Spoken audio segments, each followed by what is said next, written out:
Let's take a look at the deep menu system of our GH5. Real quick, talking about the navigational means, there's many different ways we can move around and select things. We have our directional pad, we have our joystick. I personally prefer the touch screen. And on the far left, let's take a look at the deep menu system of our GH5. Real quick, talking about the navigational means, there's many different ways we can move around and select things. We have our directional pad, we have our joystick. I personally prefer the touch screen. And on the far left, you're going to see different colored tabs. The first, red, is for stills shooting. The second, red, is for video recording. Then we have our custom setup. We have our camera setup. We have our My menu, which allows us to customize a page. And then we have our playback menu. In the top right-hand corner, you're going to see a fraction, what looks like a fraction. The first number is which page you are currently on, and the denominator is how many pages there are in that particular tab. So if you're on 1, it's the first page out of 5. If it's 2, 5, it's the second page out of 5. Immediately below that, there's this vertical line that has white and gray bars. That's a visual indication to show you which of those pages you are on. Let me make a very important note about this bar. I would strongly recommend using that bar to navigate within the pages of a specific tab. If you got 6, 7, 8, 9 different pages, you can jump to those pages simply by touching on the grayed out tab that you want to go to. If you don't do this, you have to scroll up or down through many pages to get to where you want. I think that was a very smart move to put that in by Panasonic. Use that to navigate the pages, and as you become more familiar with the most used menu items, it is going to let you jump around extremely fast.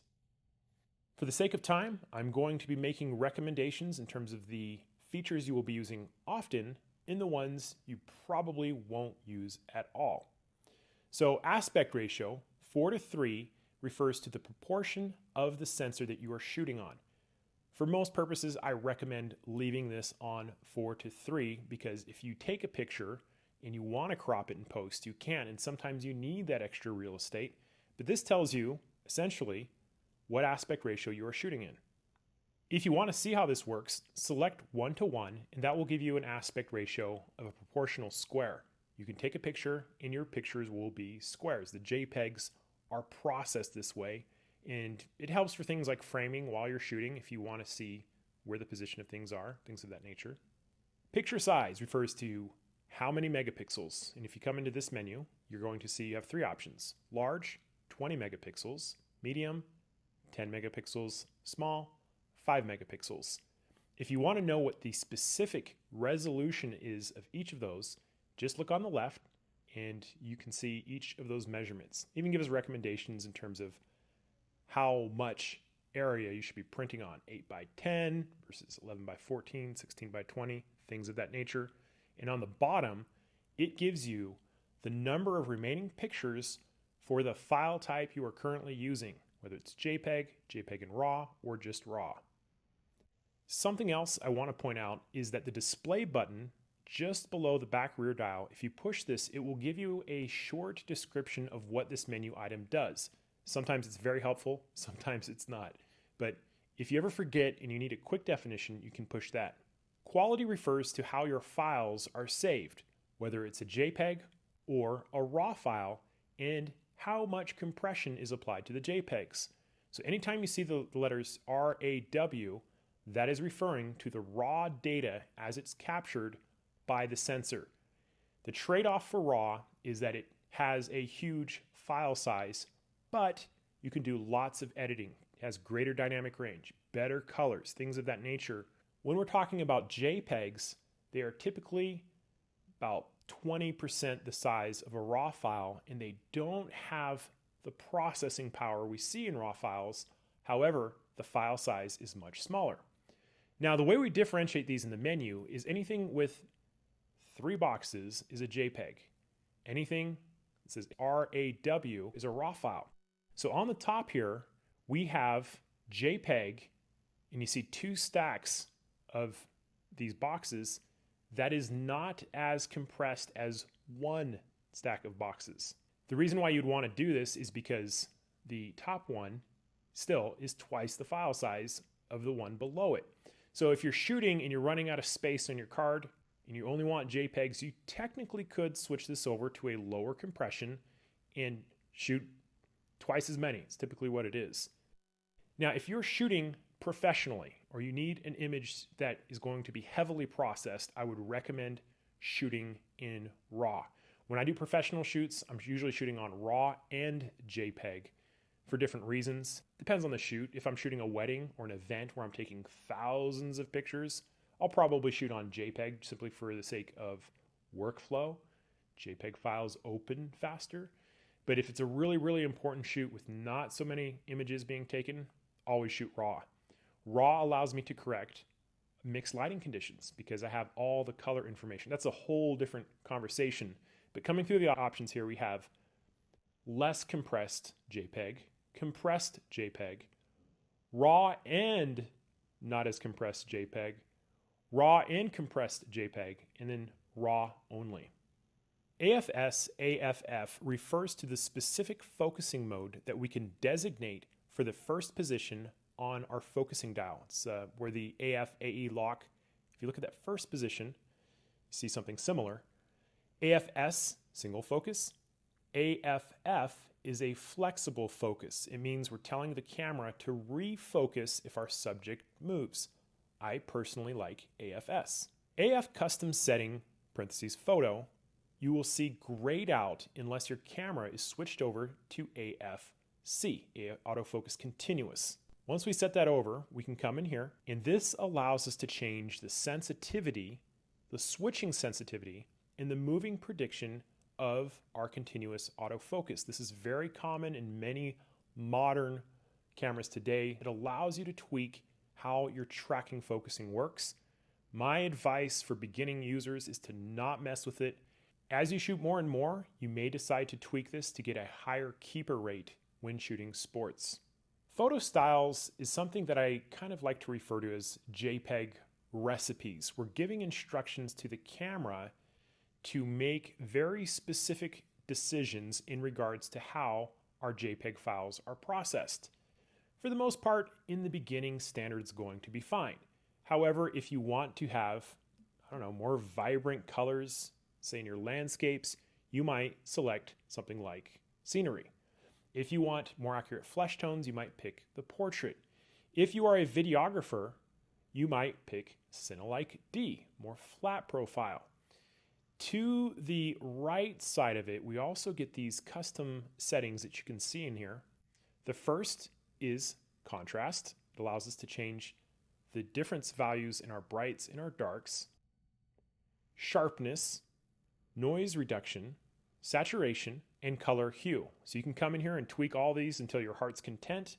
We even have customizable picture styles, custom 1, 2, and 3.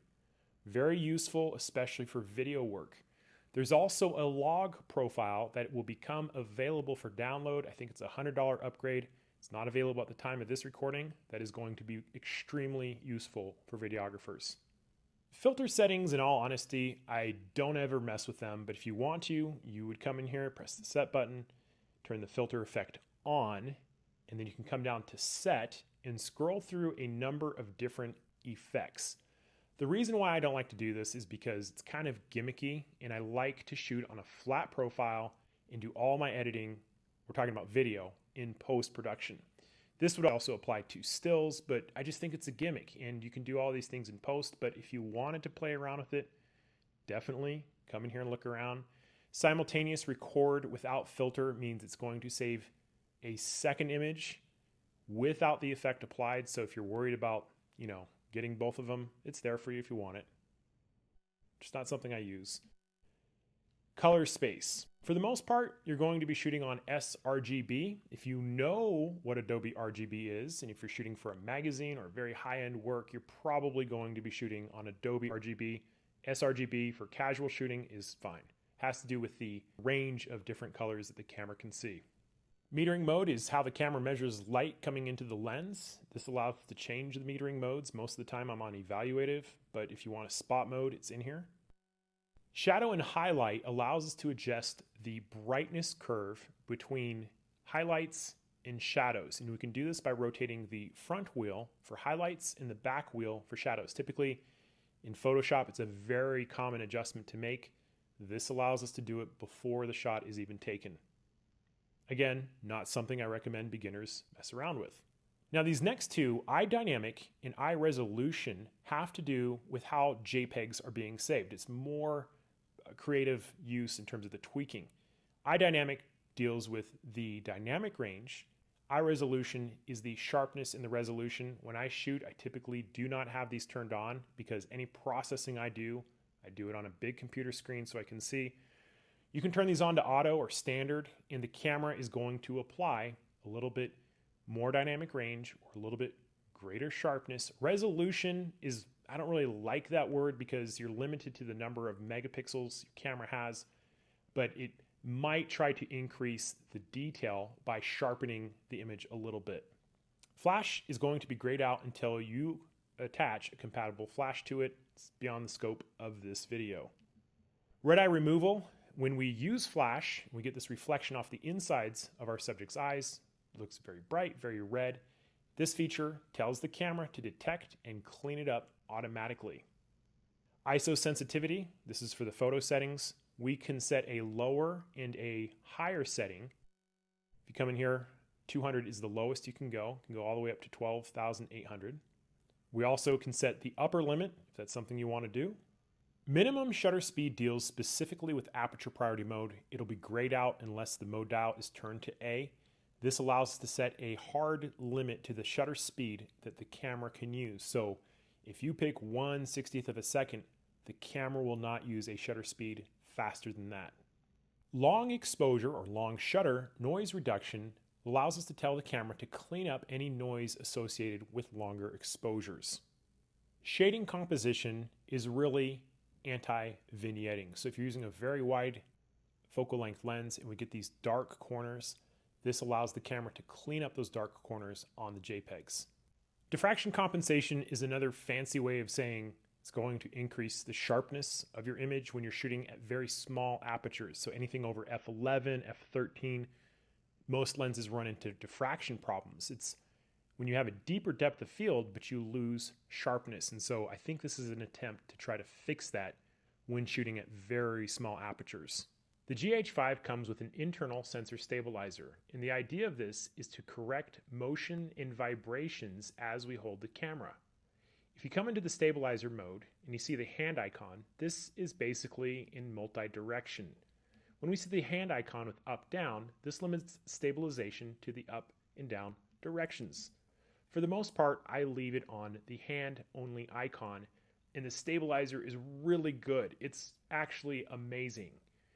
If you hold your hand still enough as you are walking, it is almost as good as a gimbal, which is really, really amazing. It's going to take a little bit of practice, but this means you can walk around with the camera and get usable shots. In the past, this really wasn't possible. If you walk with the camera in your hands without a gimbal, it's just too shaky. E-stabilization means that the camera is going to stabilize the video electronically, and it does it by magnifying the image and cropping out the corners by moving the image in different directions to kind of remove the shakiness. I don't recommend doing it in camera because it's something you can do in post, so I typically leave that turned off. The focal length set option allows us to determine the specific focal length of non-recognized lenses. So if you're putting Olympus or Micro Four Third lenses on here, most of the time this is going to be grayed out. But if you're adapting, let's say, a Canon lens and you need to get the proper focal length in order to use the stabilizer, this is where you would dial that in.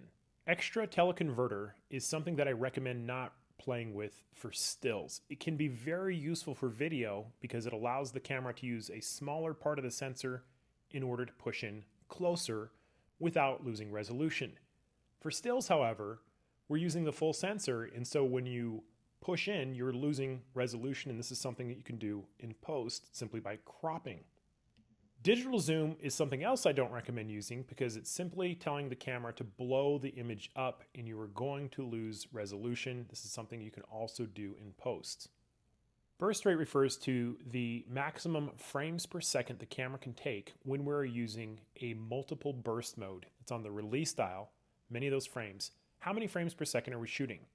H, high, is 9 frames per second, medium, M, 7 frames per second, and L, low, is 2 frames per second.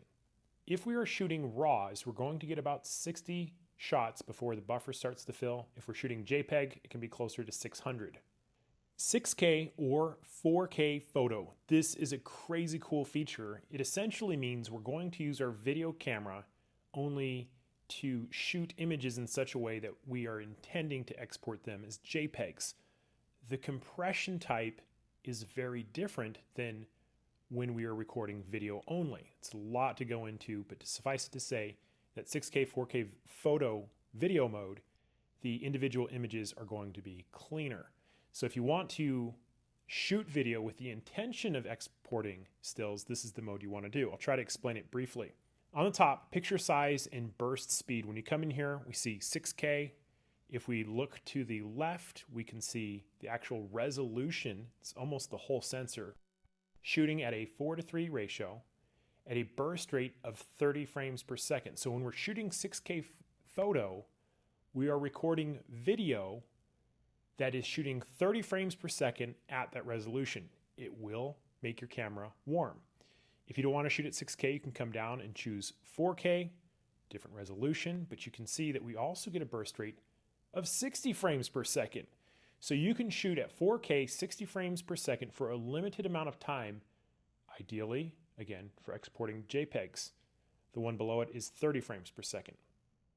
Coming back out to the submenu, the recording method refers to how you activate this mode.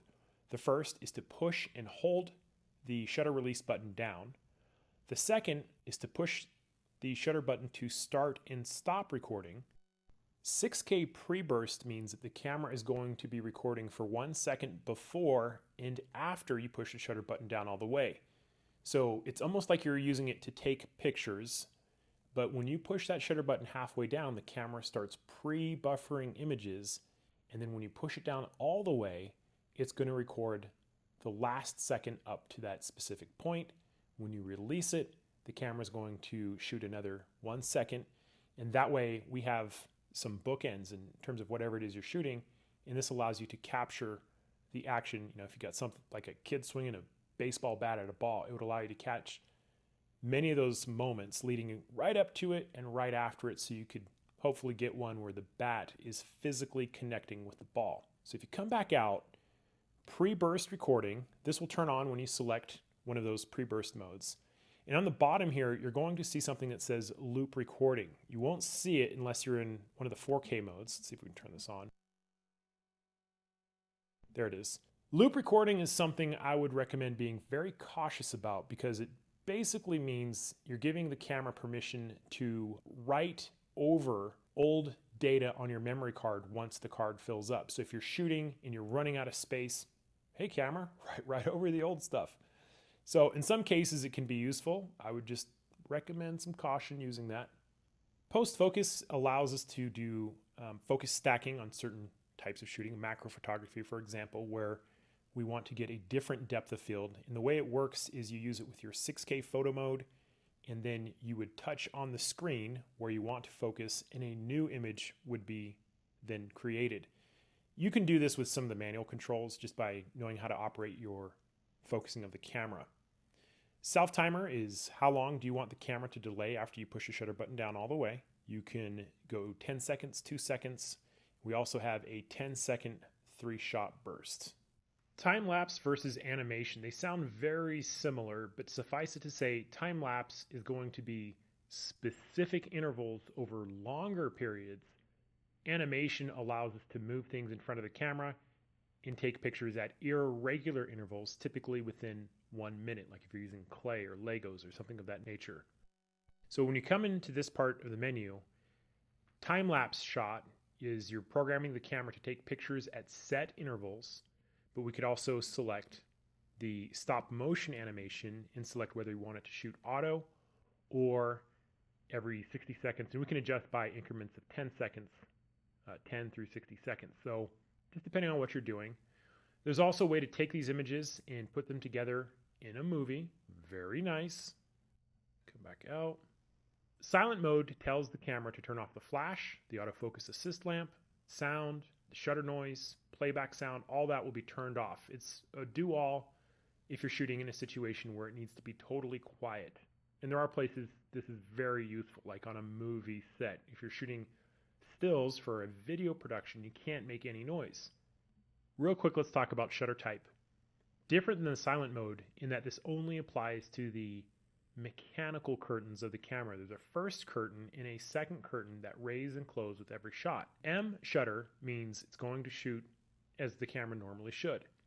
EFC means electronic first curtain. So the first part of the exposure is going to be silent. The second part, you will hear the second shutter curtain close. E shutter means an electronic shutter, which means no curtains are going to be moving and it's going to be completely silent. Shutter delay is exactly what it sounds like. It's how many seconds after you push the shutter button down do you want the camera to take the picture. This is to reduce vibrations and shake from handling the camera on long exposures. Bracketing is a fancy way of saying that we're giving the camera permission to take many pictures and change certain settings between each of those shots. When we come in and we press bracket type, we select the top one, which is exposure. That means the camera is going to be changing the exposure settings between each shot. There's also focus bracketing and white balance bracketing, things of that nature, all very interesting. So as a quick example, if we go to the exposure bracketing and we come into more settings, the first number is the number of shots, and the second set of numbers is by how much the camera is changing the exposure. So if you look below that, you'll see 1, 2, 3. Those correspond with which image is being taken. So the first one would be at 0, the second one would be at negative 1/3, the third would be at plus 1/3. If we come into the step value, we can adjust this and watch what happens to those tick marks on the bottom. Go to 2/3 or 1. That's widening the exposure value between each shot. We can change the sequence or the order. The single shot setting means that when you see a single box here, you have to push the shutter button down for each and every single frame. When you see multiple frames with the arrow, that means when you push the shutter button down once, the camera is going to take all of the shots in regards to the bracketing. So if you're doing 3 shots, it'll take 3. If you're taking 5, it'll take 5. If you're taking 7, it'll take 7. We can adjust that again by the step. Come in there, scroll up or down. You can go up to 5, 7 images, all by one-stop intervals. Super handy for high dynamic range shooting. HDR is an automatic mode that tells the camera we are interested in seeing details in both bright highlights and dark shadows. Works best on a tripod. If you don't move it, the camera is going to take multiple images, merge them together, and try to give you an HDR shot. On some cameras, it's really actually pretty good, but it also depends on what you are doing and how much movement there is in the subject matter. If you come into this menu and you go to set, you can control the exposures between each of the 3 shots, and I'd also recommend auto aligning it. The multiple exposure mode means that we are going to stack images in camera, sort of like Photoshop. It's a gimmick. I've never been really impressed with it. I've never been able to get consistent results. If I'm going to be stacking images, it's going to be in Photoshop anyway, but I've seen some very creative images taking. I just can't personally get those consistent results, and therefore I say skip it. Timestamp recording means that we are going to see a timestamp on our video. So that is the first red tab, which is for stills shooting. The second red tab has to do with video. And it's important for me to note that there is a hidden video tab in the menu that can only be seen when you rotate your mode dial to the video icon that has the M next to it. When you do this and you press your menu button, you're going to see a new video icon on the first red tab. However, we are not addressing that right now, which we will do at the end of of all these other tabs.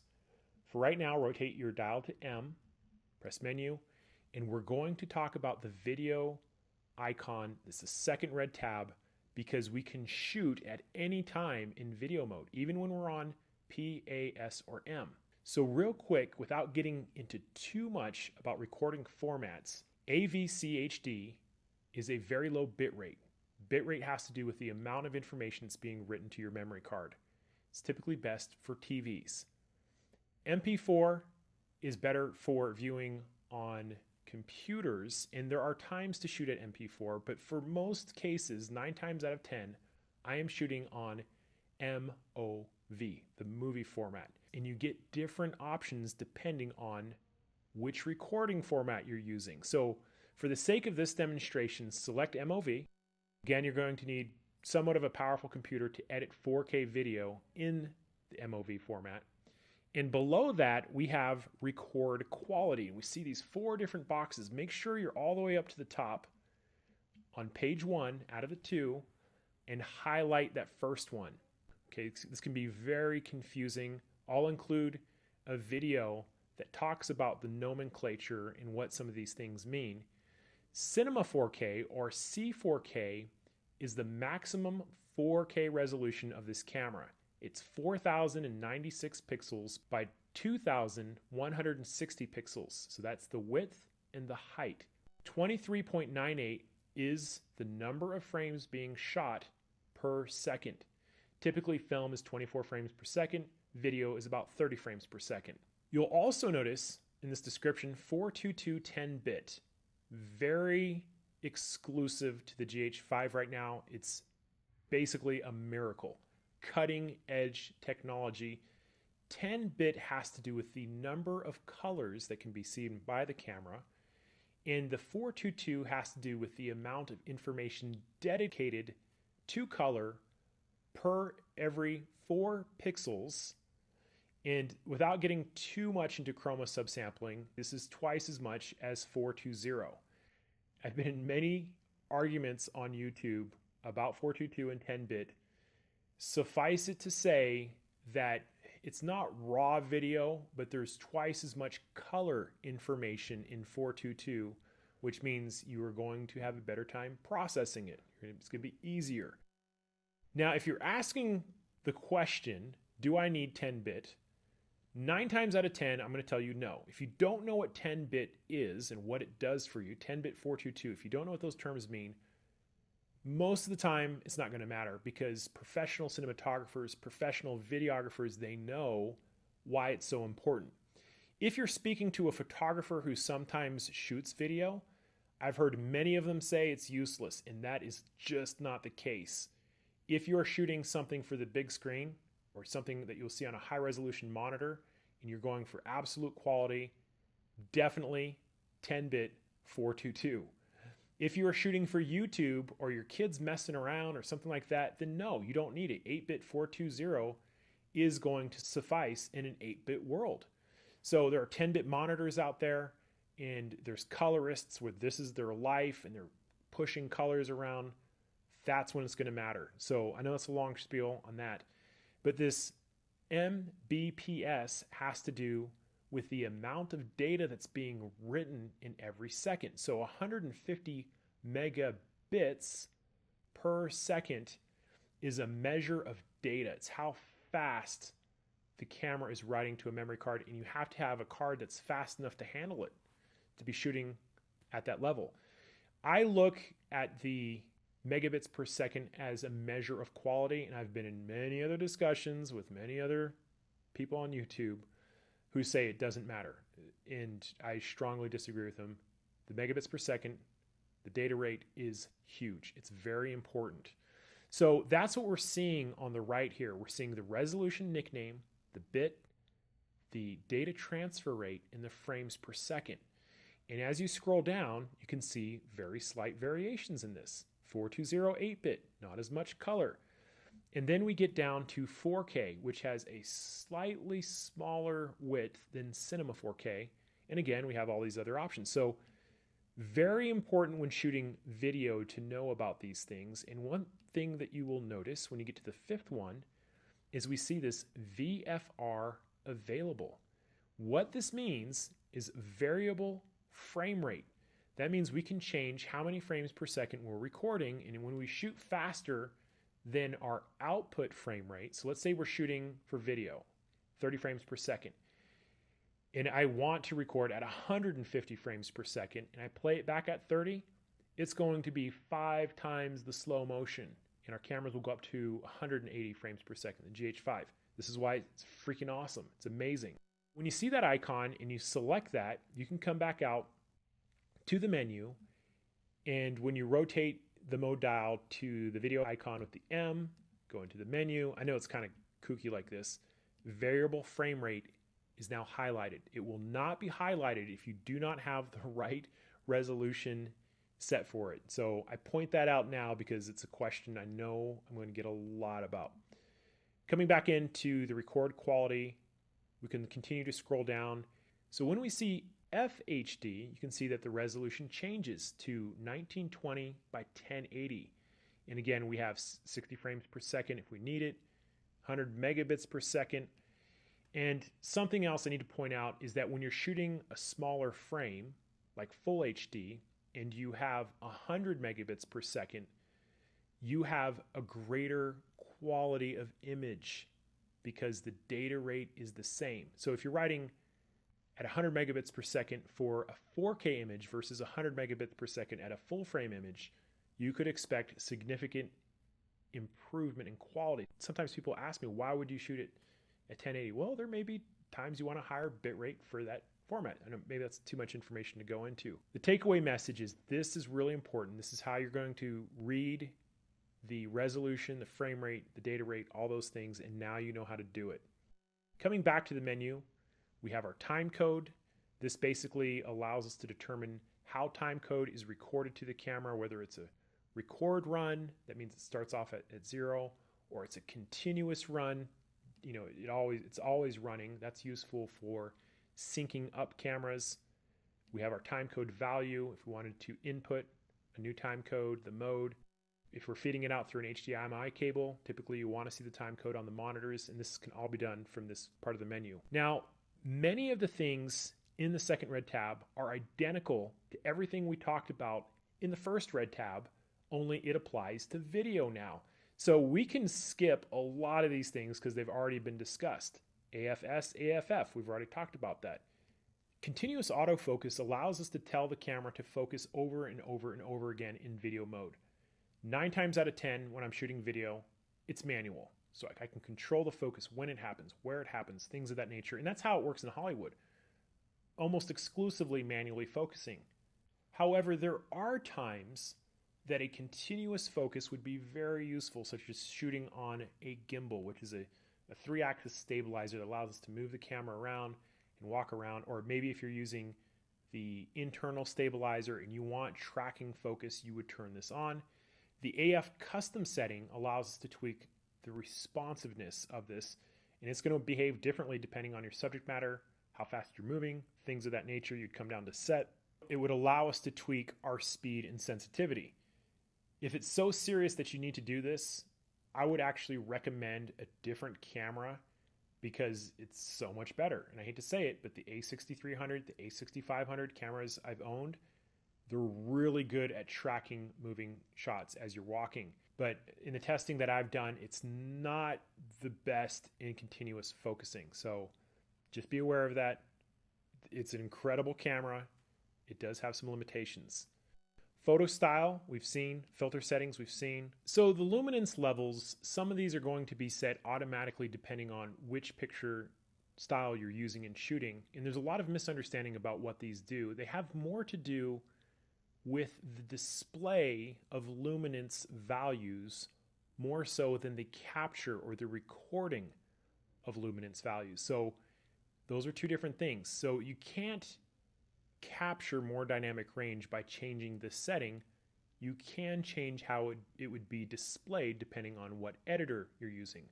Suffice it to say, 0 to 255 is a great place to start.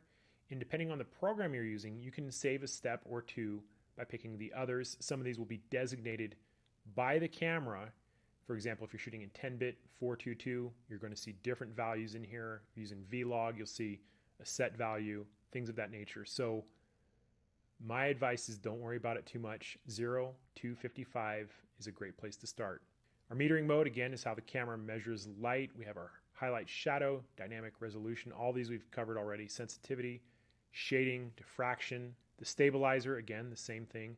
Flicker decrease allows us to designate specific frequencies in terms of shooting to match lights so there's no flickering. So if you're shooting in certain fluorescent lights and you're getting lots of flickering, you would come in here and select the one that minimizes it. Extra teleconverter, we've talked about. Digital zoom also.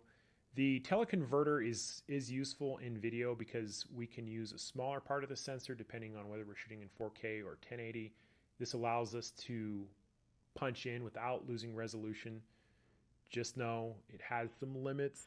Probably always best to get a zoom lens if you need something with a lot of reach. The teleconverter on top of that could be useful. And the way it works is it uses a smaller part of the sensor depending on the resolution you want. Picture mode in recording. This is asking, what do you want the shutter release button to do? Do you want it to record video or do you want it to take it stills in the video mode? Timestamp recording allows us to add a time code to our video if we want. Microphone level display. Very important. I leave mine turned on all the time, and this allows us to see the left and right channels of audio as it's coming into the camera. Now, you are going to need an external microphone for quality audio, but this allows us to get a visual representation of the audio coming in and being recorded. And if it's ever clipping out, so if you're getting lots of red, that's a bad thing. If you come out to your camera and you're shooting in a video mode, and you snap your fingers and you see it going all the way over to the right, that is a bad thing. We want to be aware of that. So what happens when your camera is clipping out, when the microphone is too loud? Come down to the microphone level adjust. You can come in here and manually turn this up or down to limit clipping out. Press the set button. It'll remember it. Very important to know how to adjust that. I think that's one of the things that should be on your My menu because you might use that a lot. So the microphone level limiter is a feature that shuts off sound as it's being recorded. It prevents very high input levels from clipping out